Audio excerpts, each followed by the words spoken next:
Computer instruction अगर instructor में अगर आपका सिलेक्शन हो जाता है तो आपको इसमें पोस्टिंग बहुत जल्दी दे दी जाएगी, क्योंकि आपका जून में एग्जाम होगा, जुलाई अगस्त से सेशन, उस वाले सेशन में, न्यू वाले सेशन में आपको चाहे 1 महीने लेट ज्वाइन करवाएं, लेकिन आपको उस सेशन में ज्वाइनिंग जरूर देंगे ये लोग। तो 1 डेढ़ महीने में रिजल्ट डिक्लेयर करके ये लोग जल्दी ही कर देंगे, क्योंकि 6 महीने की प्रोसेसिंग का टाइम दिया है ना हाई कोर्ट ने इन्हें।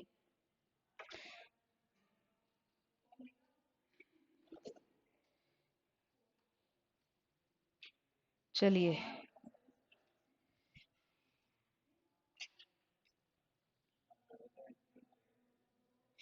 हमने कि कंप्यूटर को, उसको स्टूडेंट को इंफॉर्मेशन देने के लिए हम किस किस चीज का यूज कर सकते हैं। इंटरनेट लिखिए, इंटरनेट।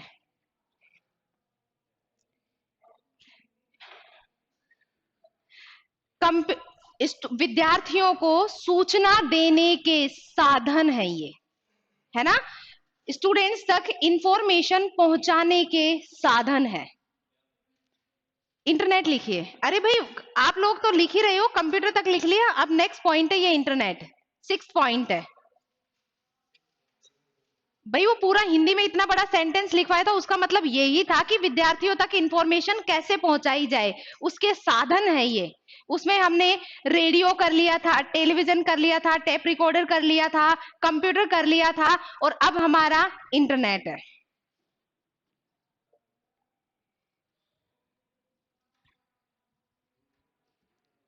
इंटरनेट के द्वारा सूचना का आदान प्रदान,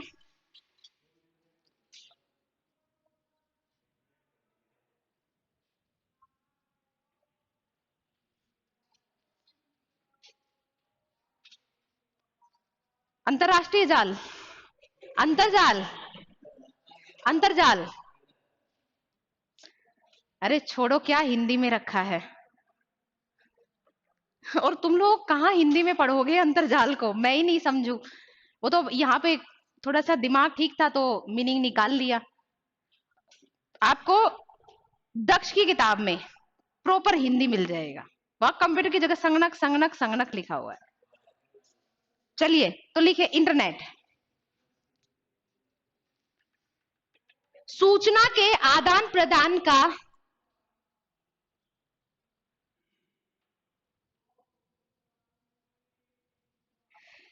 सरल एवं उपयुक्त साधन है। सूचना के आदान प्रदान का, ठीक है, सरल एवं उपयुक्त साधन है। इसके माध्यम से आप बातचीत, बात कर सकते हो ना, कम्युनिकेट कर सकते हो, बातचीत कर सकते हो, व्यवसाय कर सकते हो, शिक्षण कर सकते हो,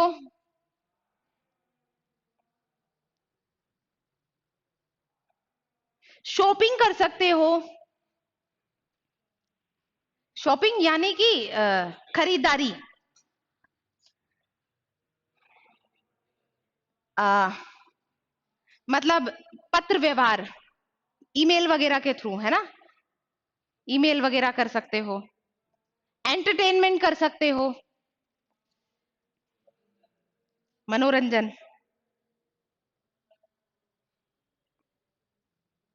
शिक्षा के क्षेत्र के लिए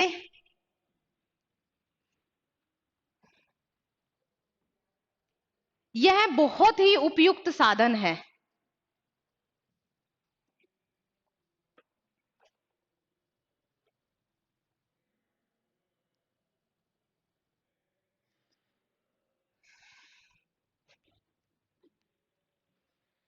ठीक है, इंटरनेट के द्वारा, पॉइंट्स में लिखते जाओ, इंटरनेट के द्वारा आप मैसेज सेंड कर सकते हो और रिसीव कर सकते हो, मैसेज सेंड और रिसीव कर सकते हो।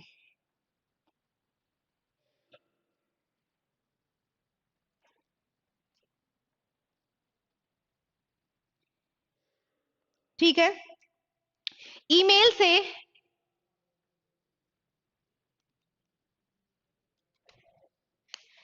ग्राफिक्स, एनिमेशन, टेक्स्ट, सब सेंड कर सकते हो। ग्राफिक्स, एनिमेशन, टेक्स्ट,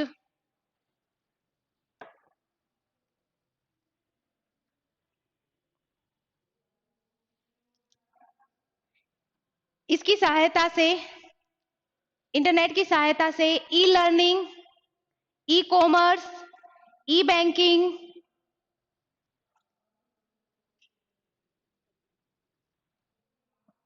ई education, e governance,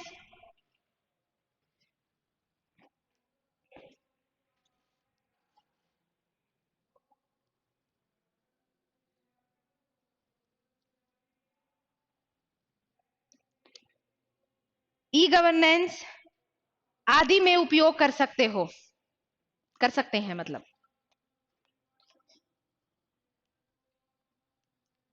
social sites वगैरह के नाम लिख दो इसमें, जितने भी सोशल साइट याद हैं आपको सब लिख दो।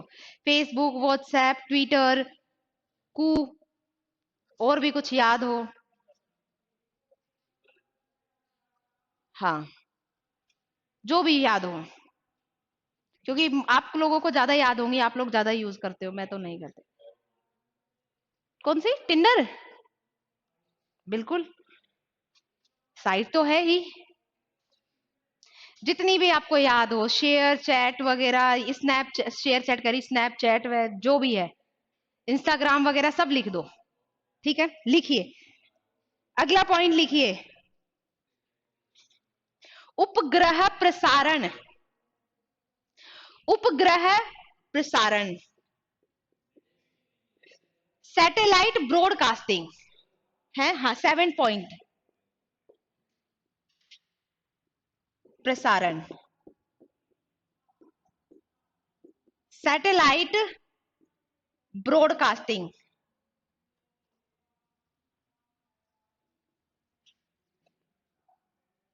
Satellite broadcasting. देखिए, आप तक जितनी भी इंफॉर्मेशन पहुंचाई जाती हैं वो वेव्स की फॉर्म में सैटेलाइट के द्वारा ही आप तक रिफ्लेक्ट करके भेजी जाती हैं। ठीक है, तो लिखिए, सूचना एवं तकनीकी में, सूचना एवं संचार तकनीकी में, सूचना एवं संचार तकनीकी में, सूचना एवं संचार तकनीकी में उपग्रह का महत्वपूर्ण योगदान है।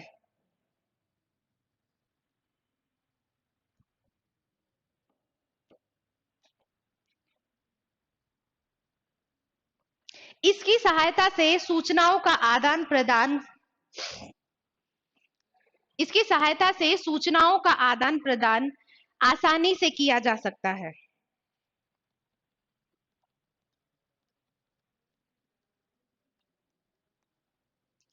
सूचनाओं का आदान प्रदान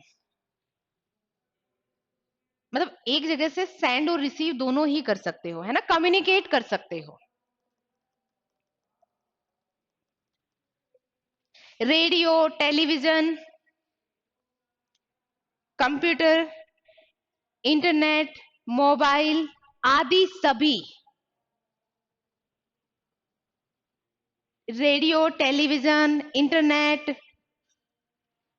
आदि सभी, कंप्यूटर आदि सभी, कंप्यूटर भी लिख देना, आदि सभी इसी के सहायता से, इसी की सहायता से प्रसारण कर पाते हैं। मतलब ब्रॉडकास्टिंग इसी की सहायता से होती है भाई।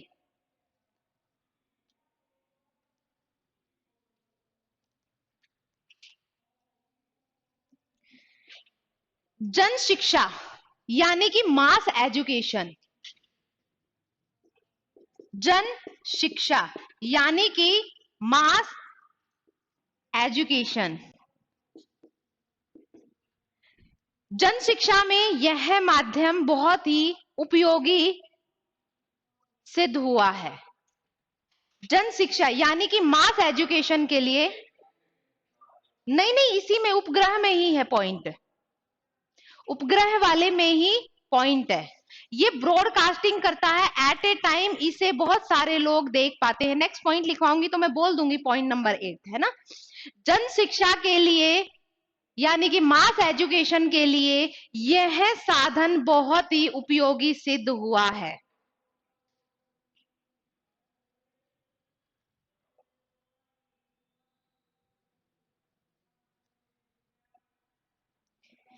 अब लिखिए वीडियो डिस्क।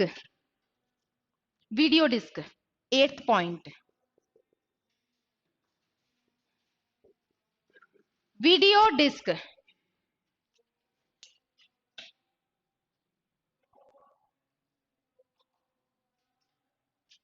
देखिए, वीडियो में आपको ऑडियो और वीडियो दोनों ही फैसिलिटी मिलती है, दोनों ही फीचर मिलते हैं। तो इसमें लिखे यह श्रव्य एवं दृश्य यानी कि ऑडियो एवं वीडियो, यह श्रव्य एवं दृश्य यानी कि ऑडियो एवं वीडियो दोनों ही सूचनाओं को स्टोर कर सकता है। ऑडियो एवं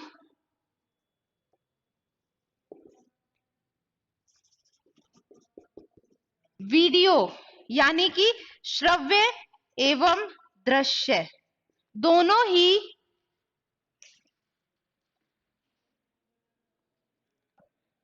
ही माध्यम में भंडारण कर सकता है या स्टोर कर सकता है। ठीक है, इसे इसकी सहायता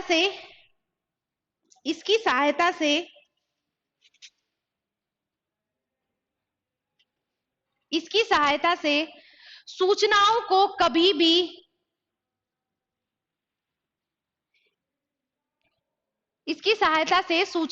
कभी भी देखा जा सकता है।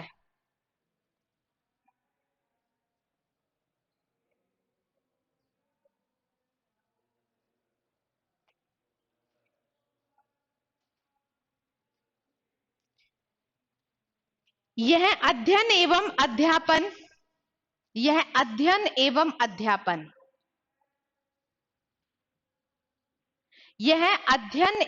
अध्यापन दोनों में ही बहुत उपयोगी सिद्ध हुआ है।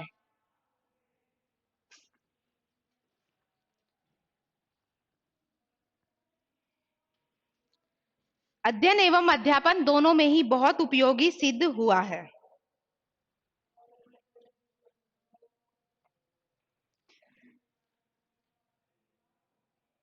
अब लिखिए टेलीटेक्स्ट नोवा पॉइंट।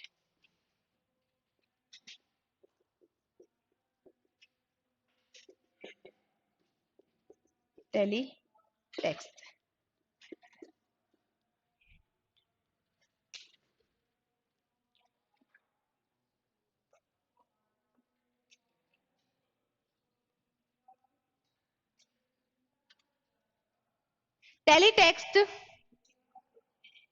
टेलीटेक्स्ट कंप्यूटर की ही एक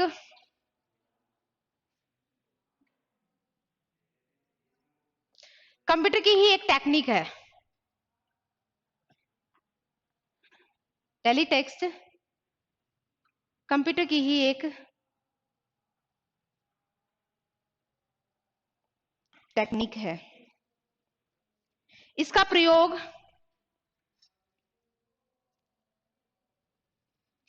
रेलवे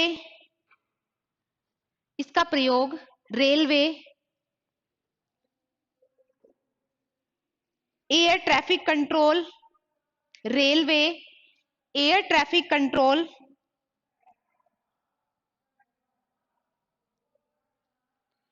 एयरलाइंस इंक्वायरी आदि में किया जाता है।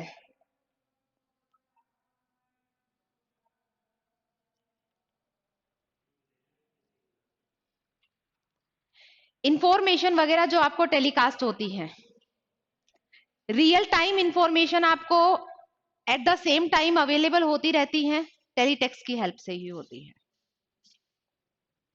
ठीक है, मतलब यहाँ पे जो मेन यूज है वो रियल टाइम का है, मतलब एट द सेम टाइम आपके पास चलती रहती है। रेलवे में देखा होगा ना कि कोई भी वेटिंग चल रही है, हैंड टू हैंड अगर वो खाली हुई तो हैंड टू हैंड अपडेशन होगा, वहां से वो लोग अपडेट करेंगे और आपको वो इंफॉर्मेशन टेलीकास्ट हो जाएगी, मतलब आप तक वो प्रसारित हो जाएगी,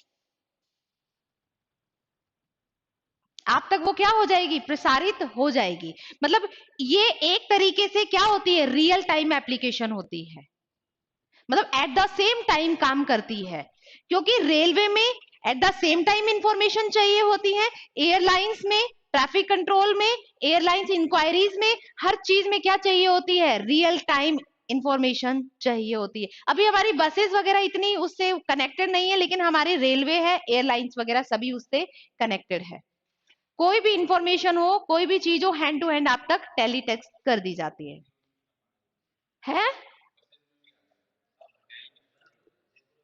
हाँ, अभी मतलब ये इतना फ्रीक्वेंट नहीं है ना, बहुत बहुत ही कम उसमें है। मतलब अगर मैं एक तरीका बताऊं तो वो कौन सी एप्लीकेशन है जिसके थ्रू ये पता लगाया जा सकता है कि ये वाली अपनी जो ये लो फ्लोर बसेज है, कौन सी बस कहाँ है, ये टेलीटेक्स्ट ही है। चलती रहती है ना, उसके अंदर इंफॉर्मेशन टेक्स्ट की फॉर्म में इंफॉर्मेशन आती है, तो वो जितनी भी रियल टाइम एप्लीकेशन, हाँ, अपने यहाँ पर वो इतनी सक्सेस नहीं हुई, हट गई वो, क्योंकि उसकी इंफॉर्मेशन मेरे हिसाब से ना प्रॉपर नहीं आ पाती थी, और कम लोग, और उससे उसका यूटिलाइज भी बहुत कम लोग कर रहे थे। और किसी भी चीज को रियल टाइम अपडेट करने के लिए आपको पता है कितने लोगों की आवश्यकता होती है, कितना उसके लिए डेटा वगैरह वो करना, डेटा स्टोरेज की भी और हर एक चीज की, और फिर उस चीज का अगर यूटिलाइज ही नहीं हो रहा हो तो फिर, है ना। चलो, मैंने भी एक दो बार यूज करके देखा था पर इतना सक्सेसफुल नहीं है। घर से निकल के आके खड़े हो जाओ, वो 5 मिनट का टाइम दिखा रही है और वो 15 मिनट में आएगी या निकल जाएगी। चलिए नेक्स्ट, चलिए, video text.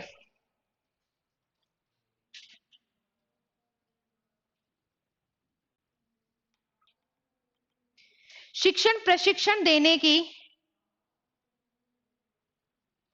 Video text next point है,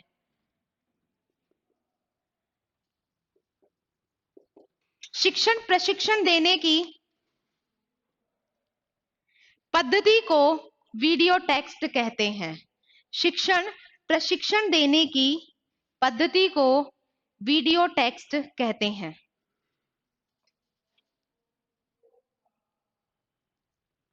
इसमें दोनों तरफ से कम्युनिकेट कर सकते हैं। आप at the same time video देख रहे हो, एट द सेम टाइम आप अपनी प्रॉब्लम भी बता सकते हो, कर सकते हो या नहीं, और वो दिखती रहती हैं टीचर्स को। ठीक है, दोनों तरफ से कम्युनिकेट कर सकते हो।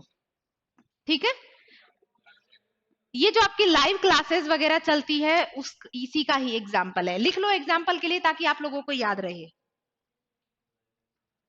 लाइव क्लासेस,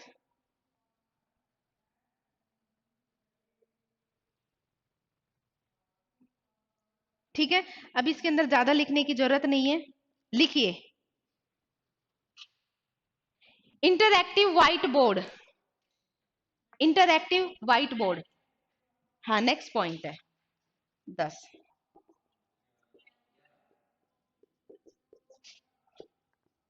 ग्यारह हो गया क्या?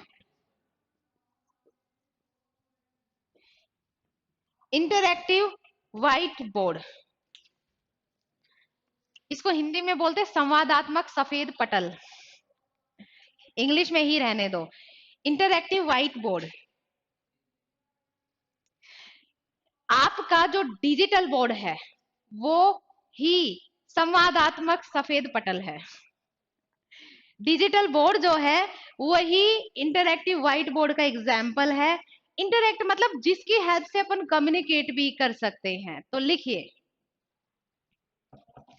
यह टच सेंसिटिव स्क्रीन होती है, यह टच सेंसिटिव स्क्रीन होती है, जो कि आपकी क्लास में नहीं है। आपकी क्लास में जो सबसे इंपॉर्टेंट था वही आपको नहीं दिया गया, डिजिटल बोर्ड।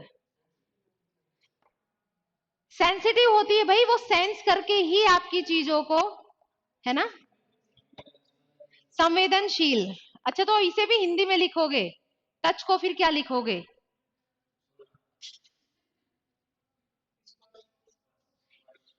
स्पर्श, क्या बोलेंगे उससे सेंसिटिव को? स्पर्श संवेदनशील। स्क्रीन को क्या बोलोगे? पटल। अरे रहने दो, ठीक है, इसे यही लिख लो, टच सेंसिटिव स्क्रीन होती है जो कंप्यूटर और प्रोजेक्टर के साथ मिलकर कार्य करती है,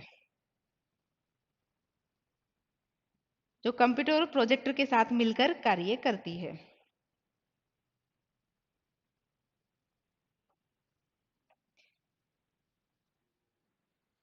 ठीक है, यह एक प्रेजेंटेशन डिवाइस है, यह एक प्रेजेंटेशन डिवाइस है।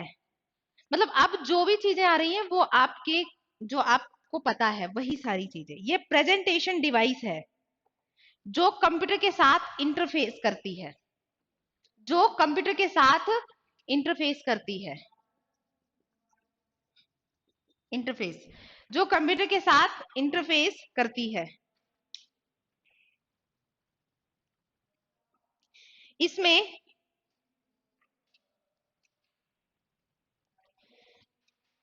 डिजिटल, इसमें डिजिटल प्रोजेक्ट, डिजिटल प्रोजेक्टर द्वारा बोर्ड पर चित्र आदि प्रदर्शित किए जाते हैं।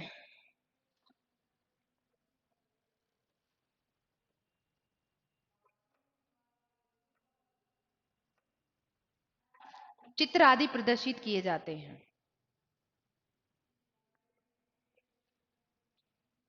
नेक्स्ट लिख दीजिए power point presentation, power point प्रस्तुतिकरण, पावर पॉइंट प्रेजेंटेशन।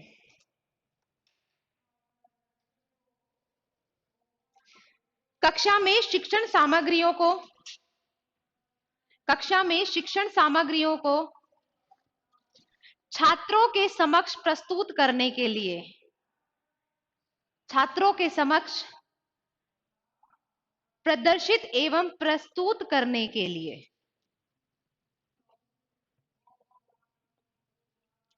क्या बोला है मैंने?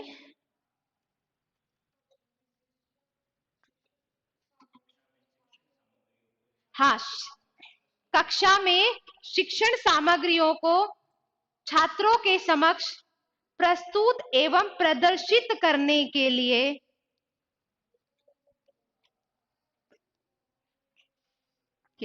इंपॉर्टेंट डिवाइस है।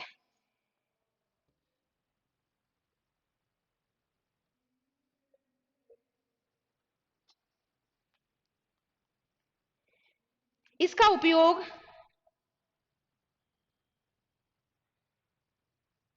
विजुअल्स को, इसका उपयोग विजुअल्स को प्रोजेक्ट करने के लिए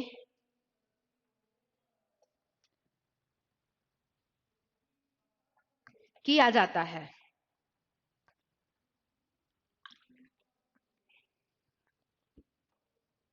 विजुअल्स को प्रोजेक्ट करने के लिए किया जाता है।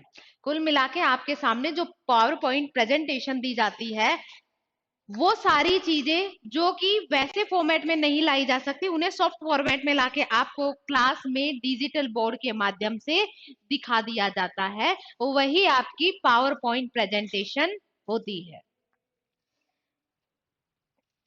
अब लिखिए,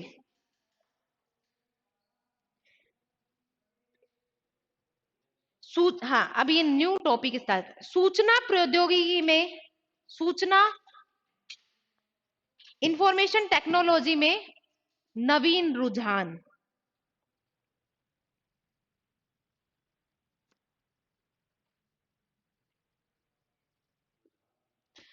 मतलब नई नई एक तरीके से इन्वेंशंस, नई नई चीजें, ठीक है।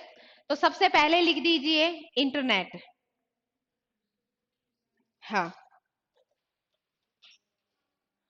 इंफॉर्मेशन टेक्नोलॉजी में इंटरनेट सबसे इंपॉर्टेंट रोल अदा करता है। इसके माध्यम से आप एक जगह बैठे हुए सूचनाओं का आदान प्रदान कर सकते हैं, कम्युनिकेट कर सकते हैं, ई मार्केटिंग कर सकते हैं, ई एजुकेशन ले सकते हैं, ई गवर्नेंस इसके माध्यम से चलाई जा रही है। मतलब इसके माध्यम से आप हर एक काम कर सकते हो। तो लिखो, लिख हो गया? तो लिख लोगे पीछे से? तो लिख लो कि पीछे से देखना है। ई लर्निंग लिख दीजिए। हाँ, सेकंड पॉइंट, ई लर्निंग लिख दीजिए।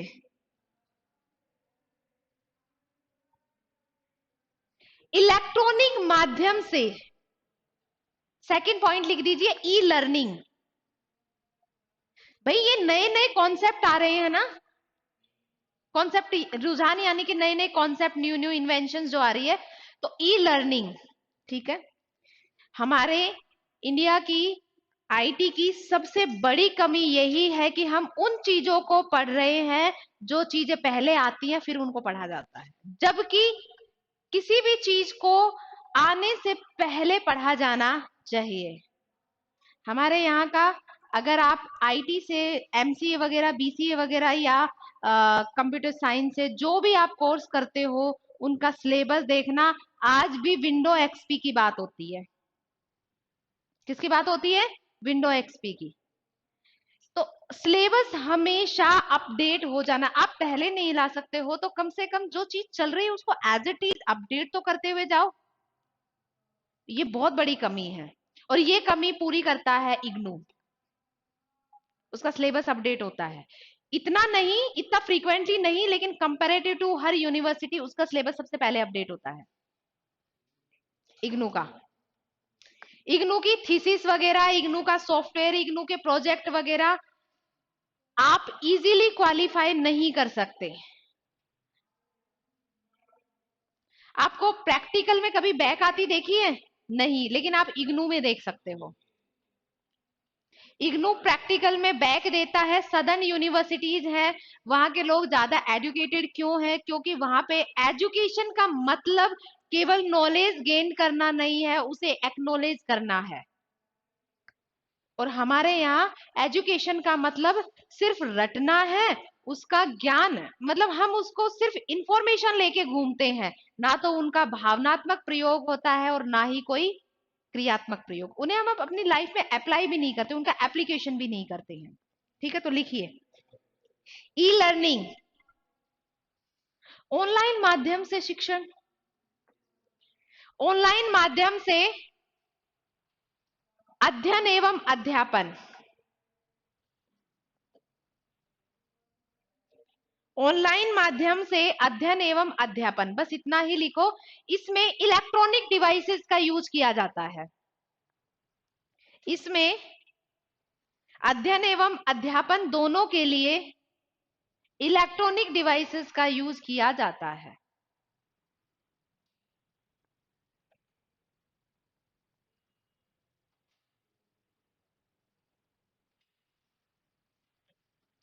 मल्टीमीडिया, हाँ इसी में मल्टीमीडिया।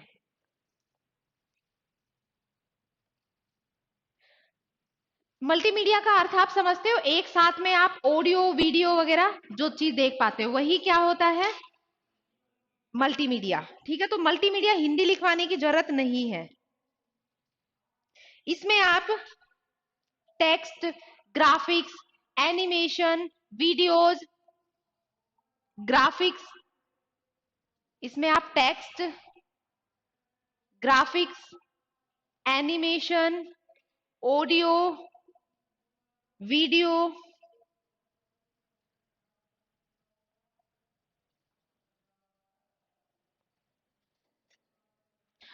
आदि के माध्यम से देख सकते हैं।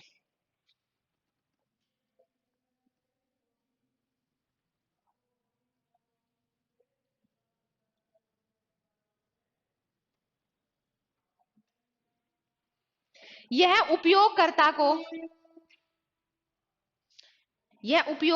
को यूजर को नेविगेट करने,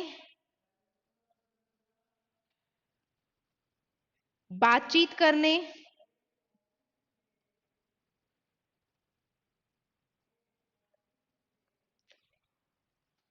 और संचार करने देता है। मतलब कुल मिला के ये कहना चाह रहा है कि आप इसमें चीजों को देखने, सुनने और उसके साथ साथ आप इसके थ्रू कम्युनिकेट भी कर सकते हो। यही मल्टीमीडिया है। डेस्कटॉप प्रेजेंटेशन, प्रकाशन को क्या बोलेंगे? प्रकाशन को पब्लिकेशन।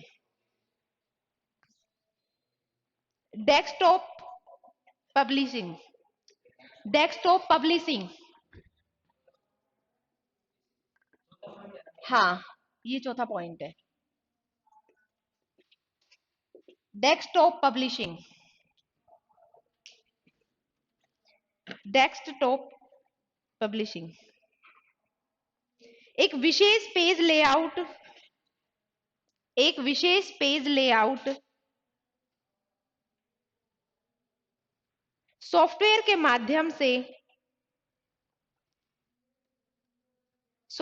माध्यम से प्रिंटिंग के लिए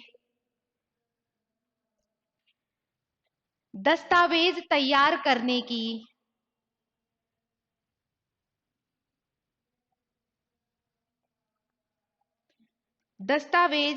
करने की प्रक्रिया है,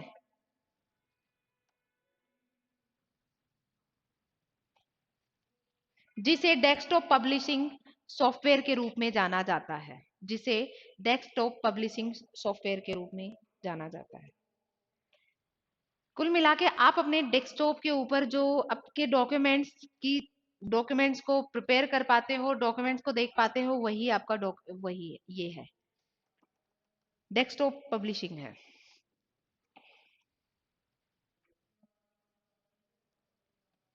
वर्चुअल लर्निंग नेक्स्ट पॉइंट है।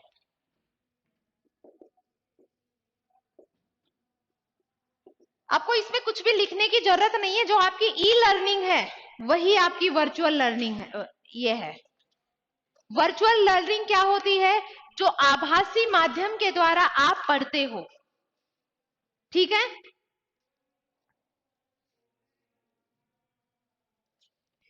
कंप्यूटर, इंटरनेट या ऑनलाइन माध्यम से आप जो भी पढ़ते हो, ये आपका आभासी माध्यम ही है, ठीक है। ई लर्निंग ही क्या है? वर्चुअल लर्निंग, ठीक है। वेब आधारित शिक्षा, web based education, web based education.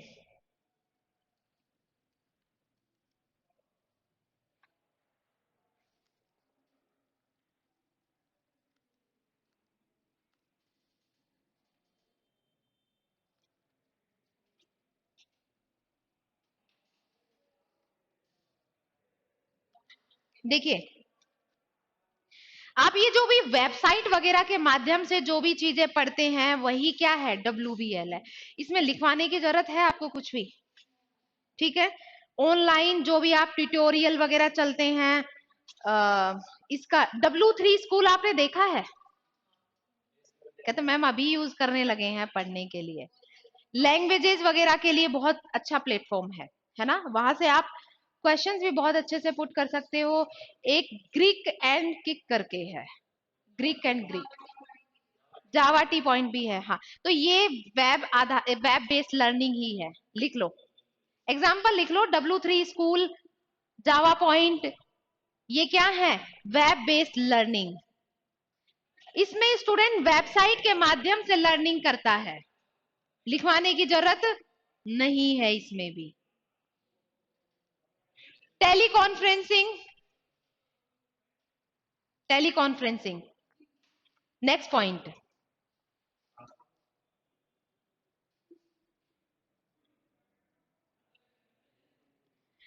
इसका अर्थ है इलेक्ट्रॉनिक मीटिंग्स।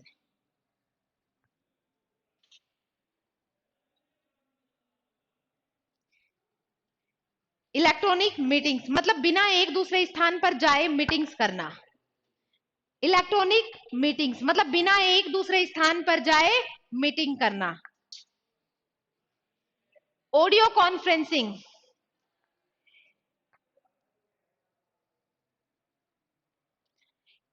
ऑडियो कॉन्फ्रेंसिंग में सिर्फ ऑडियो के माध्यम से, और ये भी क्या है, ये भी इलेक्ट्रॉनिक वही है, मीटिंग ही है। ये भी क्या होती है, ये भी इलेक्ट्रॉनिक मीटिंग ही होती है। इसमें केवल वॉइस के माध्यम से मीटिंग होती है। तो लिख दो केवल वॉइस के माध्यम से मीटिंग होती है। लिखने की जरूरत ही क्या है, इसमें अलग अलग पॉइंट बना रखे जबकि ये एक जैसे ही है, एक ही है सारे। वीडियो कॉन्फ्रेंसिंग जिसमें वीडियो के माध्यम से कॉन्फ्रेंसिंग होती है। जूम मीटिंग आपकी एग्जाम्पल है इसका। ठीक है, नेक्स्ट लिखिए।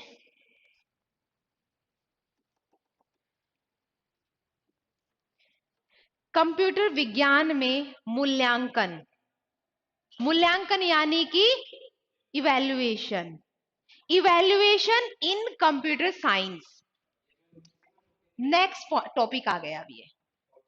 हाँ, कंप्यूटर विज्ञान में मूल्यांकन।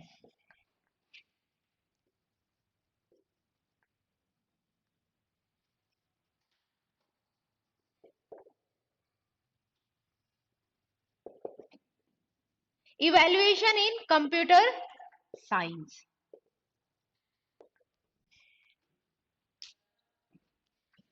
देखो, जब भी आपको कोई चीज पढ़ाई जाती है, ठीक है, आप उसको पढ़ने के बाद आप उससे इंफॉर्मेशन कलेक्ट करते हो, उसको एक्नॉलेज करते हो, उसे एनालिसिस करते हो, उसे सिंथेसाइज करते हो, और सिंथेसाइज करने के बाद उसका एप्लीकेशन करते हो, और एप्लीकेशन करने के बाद आपने कितना सीखा, कितना आपने उस चीज को समझा है, उसका पता लगाने का तरीका ही मूल्यांकन कहलाता है।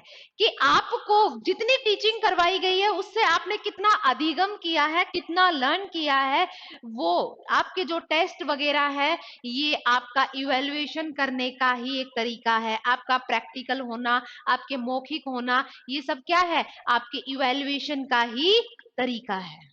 यहां तक कोई डाउट है तो लिखिए।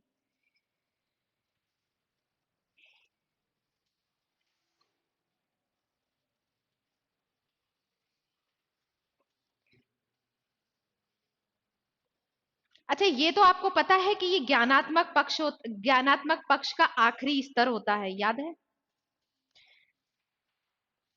बेंजामिन ब्लूम ने 3 दिए थे पक्ष शिक्षण के, लर्निंग के उपागम, ज्ञानात्मक, भावात्मक और क्रियात्मक। ज्ञानात्मक में हमने किसकी बात की थी, ज्ञान की बात की थी। और उसी का जो आखिरी पॉइंट था, जो इसका जो सबसे छोटी इकाई थी वो ज्ञान था, और इसकी जो आखिरी इकाई थी, उच्चतम जो स्तर था, वो क्या था, इसका मूल्यांकन। जब भी आपको कोई चीज सिखाई जाती है, पढ़ाई जाती है, यहाँ पे मैंने सिखा दिया, पढ़ा दिया, अब आपने वो चीज कितनी सीखी है, उसका कितना अधिगम किया है, उसका पता लगाने के लिए ही क्या किया जाता है, इवैल्यूएशन किया जाता है। और इवैल्यूएशन के बहुत सारे तरीके होते हैं। मैं आपको टेक्स्ट के, आपको पेपर दे सकती हूँ, आपसे सुन सकती हूँ, इस तरीके से बहुत सारे तरीकों से इवैल्यूएशन किया जाता है। तो लिखिए, शिक्षण प्रक्रिया पूर्ण होने के पश्चात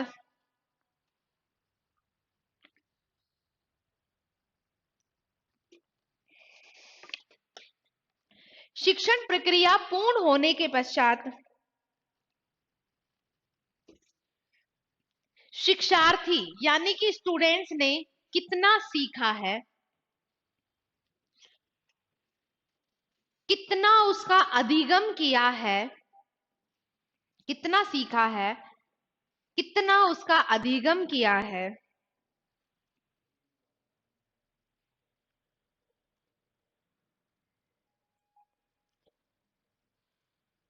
क्या शिक्षण के उद्देश्य प्राप्त हुए हैं, क्या शिक्षण के उद्देश्य प्राप्त हुए हैं, आदि जानकारी का पता लगाने के लिए, आदि जानकारी का पता लगाने के लिए मूल्यांकन किया जाता है।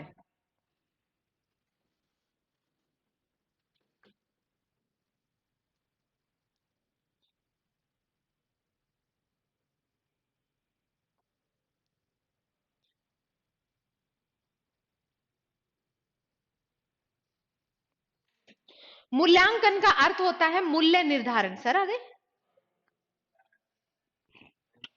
मूल्यांकन का, बस ये लास्ट, मूल्यांकन का अर्थ होता है मूल्य निर्धारण।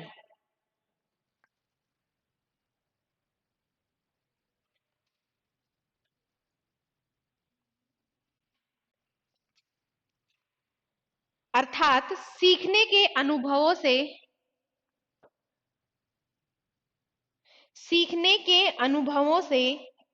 बालक के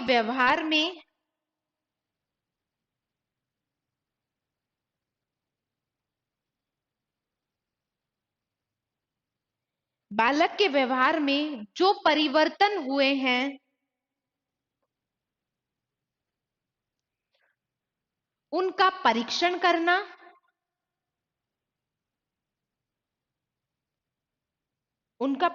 करना, निर्णय लेना, निर्णय लेना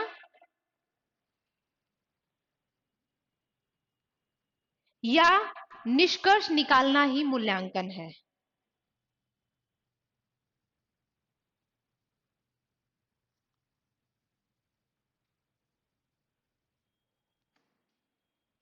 मूल्यांकन में परिमाप के साथ साथ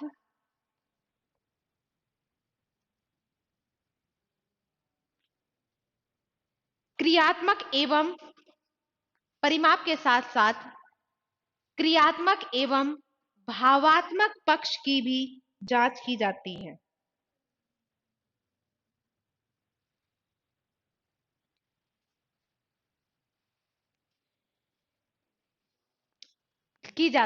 इसमें पता लगाया जाता है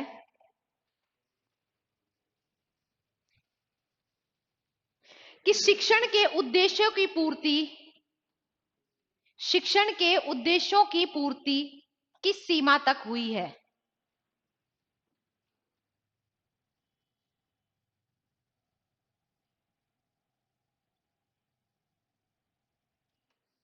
वही मूल्यांकन है।